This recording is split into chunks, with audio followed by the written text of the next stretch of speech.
Today's Coffee with Carrie, I want to talk a little bit about the work from home hiring process. There's over 3.2 million people in 2017 that work from home, and this is continually on the rise. If we look 10 years from now, over 58% of the US workforce is going to be freelancing and working remotely. If you look at the staggering numbers of millennials, the top three reasons why they're picking a company is really around flexibility to be able to work from home. So as we look at the traffic congestion going up, we look at the big cities where, in New York City, you may be living and commuting to work 2, 3 hours a day. Even in our great city of Austin, you've got the worst traffic since we're the number one city for the last couple of years, where you may be commuting an hour to an hour and a half to work one way without traffic. So as this continues to go up and people want to work from home and companies running out, real estate's getting more expensive, how does that really change the hiring process? Well, being able to work from home, you may be close or remotely close to a corporate location or facility, depending upon what type of company you have. And you can bring folks in for an interview process and then allow them to, train remotely, train in an office, whatever it may be. But that hiring process is going to look a little bit different in the sense of you're going to have recruiters and hiring managers across many locations trying to interview folks that are looking to be in a home in a work from their home.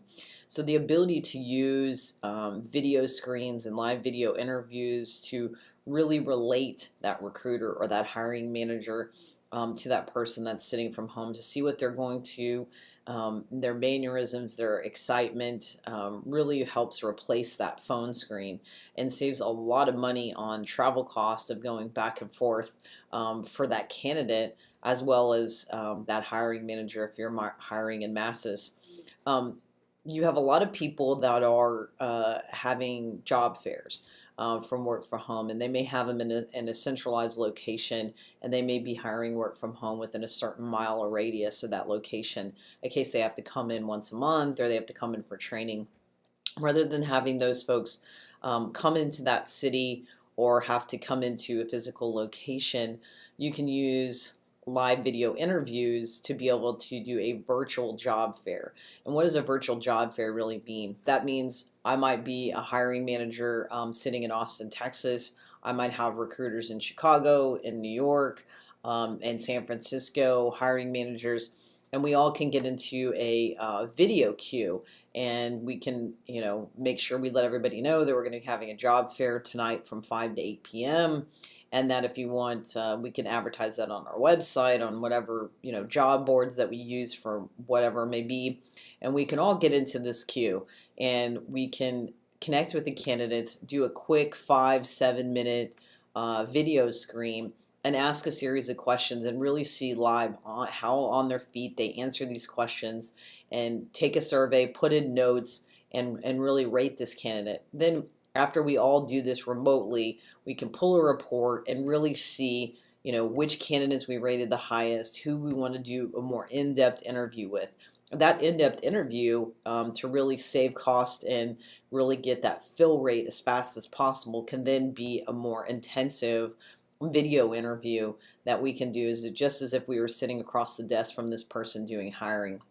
And so if you're looking and you have plans to increase work from home, if it's a corporate or a company decision where you're hiring employees across all over the US or globally, and you're trying to centralize your HR, whether somebody's coming into an office for an interview or sitting in their home office for an interview, being able to do that video interview as if you were sitting in front of them is, number one, significantly faster, 3 to 6 times faster than phone interviews, and it will really help scheduling, getting that fill time down.